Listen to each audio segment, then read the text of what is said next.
right, for chapter 13, we're talking about long-term liabilities. We're primarily focused on bond accounting, which is a little surprising that they have this in accounting 1. My other textbook actually has it covered in accounting 2. So if you go take accounting 2 and you take a different book other than this one, you'll have a little bit of an introduction already. So it will be like review for you. So the first thing, we're just going to explain the pricing of long-term liabilities. It's rather simple. It really is. That PowerPoint is a little overwhelming without explanation, kind of breaking it down a little bit. So let's first off talk about the basics of long-term liabilities. So when additional long-term funding needs arise, a business can choose to sell stock in the company, which is considered equity-based financing. They're actually selling part of their business off to raise money. Or they can obtain a long-term liability, which is debt-based financing. So they can give away some of their equity in exchange for cash, or they can take on a loan in exchange for cash.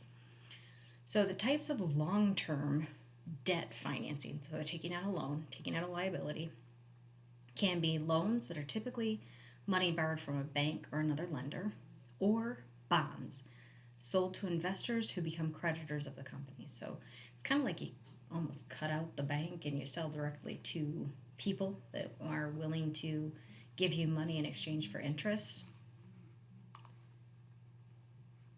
So for loans, a company signs what is called a note.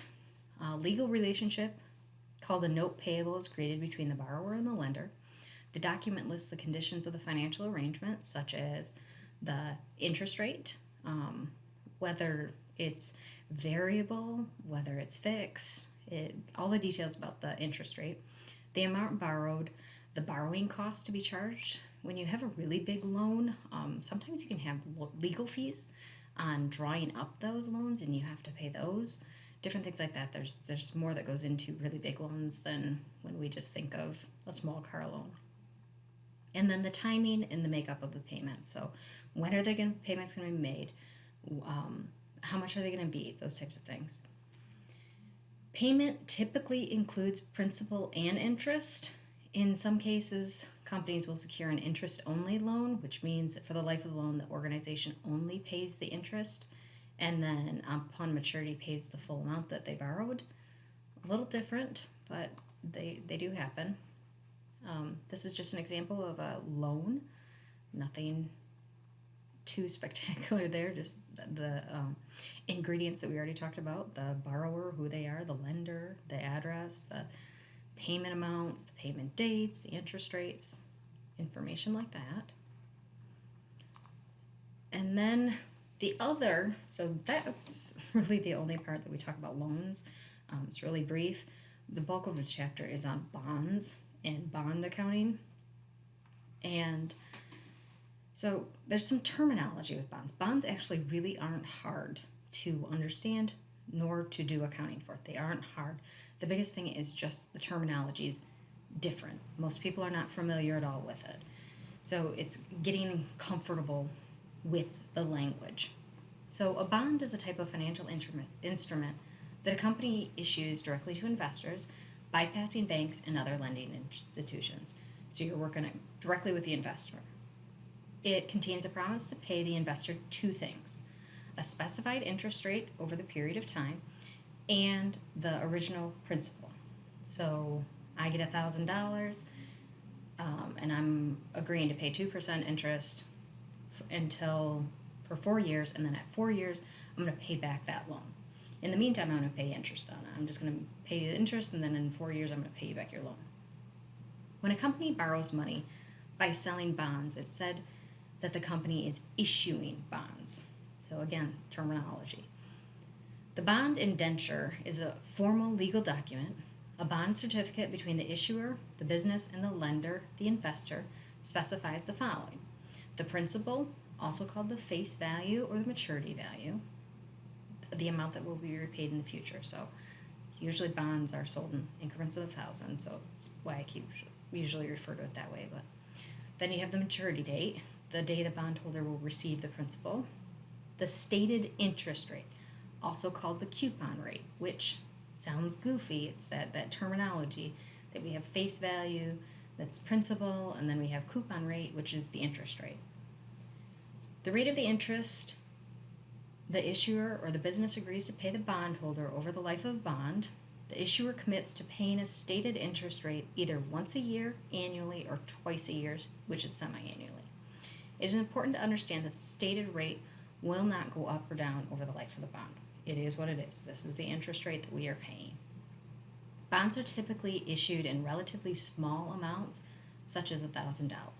So they can be placed in a market and are accessible to a greater market of investors compared to notes. So you have $10,000 bonds versus a $50,000 bond that not very many people have $50,000 lying around that they can give a bond to a company for, but a lot of people have 1,000.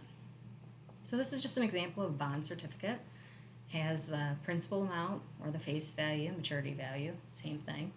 The stated interest rate, or as we just said, the coupon rate, same thing. Features of bonds. This is for your leisure to read over, but there's just a couple different types of bonds. A debenture bond, secured bond, term bond, serial bond. I recommend you read those over, but I'm not going to just read them over for you. And the pricing of bonds. This is where, again, that terminology, kind of got to get used to it. So bond prices, the amount for which they sell, are based on the length of the time to maturity, the risk associated, the overall economy, geopolitical factors, and the strength of the dollar. All of these factors can affect the supply and demand of bonds. So the market rate of interest, also called the yield or effective rate, the interest rate determined by all of the above, so all of those factors go into how much the interest rate is, basically the return demanded by the investors or the bondholders in order to make them willing to buy the bond. So think of a car dealership. You have trucks, you've got cars, you've got trucks that are red, purple, black, and you've got cars, all sorts of different things. Different things are appealing to different buyers. Kind of the same, not completely, but your bond market is the same thing. So I can go to the bond market and I can be like, I want a 3-year bond. So I look at all the 3-year bonds, and I have one that's paying 4% interest, and I have one that's paying 5% interest, and I have one that's paying 4% interest, except they're paying it semi-annually. So I get payments twice a year. So there's all different types of bonds, and it goes to this market. So we want to make it appealing to people coming into that market, because you want to sell them your bond. Now, when you sell your bond, or you go to market to sell your issue, so use the terminology, issue our bond. Let's say that my bond is paying 4% interest. All the other bonds out there are paying 5% interest. Therefore, my bond isn't as appealing. Everyone wants 5% interest. I'm only paying 4%. So I would have to actually sell my bond for $1,000 at a discount to get it to sell. So somebody would come in and say, okay, I won't buy your bond for 4% interest at $1,000, but I'll give you $980. So bond that is sold for less than your stated value, your maturity value of $1,000, is considered to be sold at a discount. Now, bond prices are stated in terms of percentages. So if I sold it for exactly $1,000, it would be said to be sold for $100, or 100% of the value. Now, this example I just gave you is I was only able to sell it for $980. So it is said to have been sold at a discount at 98%, or 98. A couple different ways you can say it. Bonds selling at 100 are sold exactly for what you wanted, $1,000. You got $1,000. So it's sold at par for 100%. Then you have sometimes you go to market with a bond and you're paying 6% interest.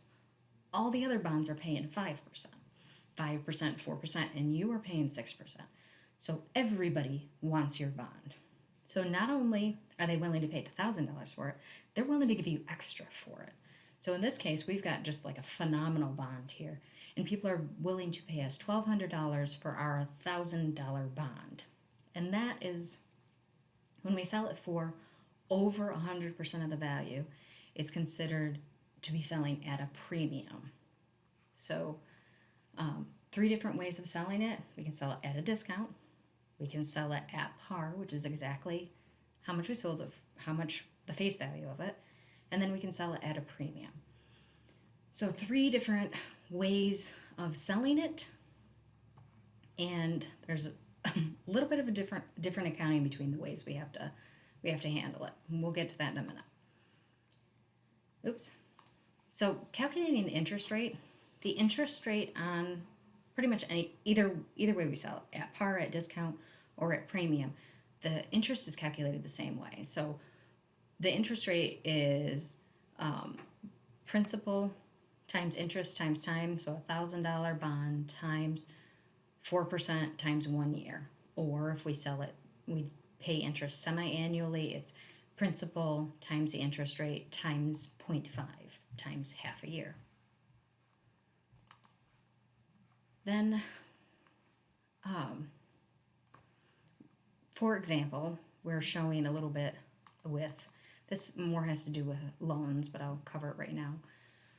But it's talking about the simple interest versus compound interest. So $100 deposited in a bank remains in account for 3 years, earning 6% each year, and it pays simple interest once a year. So initial investment, it's $100, annual interest rate is 6%, so you get $6 each year, and you got, at the end of the year, you had $100 plus the $6 in interest. The next year, you would make, on that original $100, you'd make 6% interest, so you'd make $6, and now you'd have $112. And then the next year, you'd have $118. This is simple interest. Compound interest takes the interest and snowballs it, so you earn interest on your interest. So at the end of the first year, it's going to look the same. 6% interest, you're going to make $6. So at the end of the first year, you're going to have $106.